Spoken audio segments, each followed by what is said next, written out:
আরজিকর কাণ্ডের প্রতিবাদে লাগাতার চলছে বিক্ষোভ এবং মিছিল। মহিলাদের সুরক্ষা দিতে হবে এই দাবি নিয়ে কখনো মশাল মিছিল, কখনো আবার মৌন মিছিল, আবার কেউ কেউ মোমবাতি মিছিল করে প্রতিবাদ জানাচ্ছেন। নারীদের সুরক্ষার দাবিতে এবার পথে আদ্যা নামক একটি পুলিশ মোবাইল ভ্যানের উদ্বোধন করল ব্যারাকপুর পুলিশ কমিশনারেট। এবার থেকে একটা কল করলেই মিলবে নারীদের সুরক্ষা। পুলিশ কমিশনার জানান, উৎসবের মরশুমে আপাতত 3টি জোনে ভাগ করে মহিলা পরিচালিত 3টি মোবাইল পুলিশ ভ্যান দেয়া হলো, যার ফলে মহিলা পুলিশ আধিকারিকরা কোনো অপ্রীতিকর ঘটনা ঘটলে দ্রুত এলাকায় পৌঁছাতে সম্ভব হবে।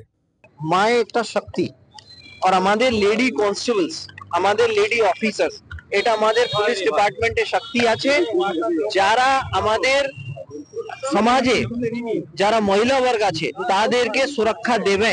আর সুরক্ষা দেওয়ার জন্য আমাদের লেডি অফিসার্স, লেডি কনস্টেবল সক্ষম আছে। সেই চিন্তা ভাবনাকে আদ্যা নাম দিয়ে আমরা তাই জন্য এই মোবাইলে নামটা দিয়েছি। আপনারা জানেন আমাদের ব্যারাকপুরে আদ্যা পীঠ একটা আমাদের, যার আমরা পূজা অর্চনা করি, আরাধনা করি, ওখান থেকে আমরা ইন্সপিরেশন নিয়ে এটা নাম দিয়েছি। এরা যারা এখানে ডিউটি করবেন তারা সকলেই আমাদের আদ্যা। আর আমি দেখলাম ব্যারাকপুর থেকে প্রতিদি ঘোষের রিপোর্ট, ওঙ্কার বাংলা।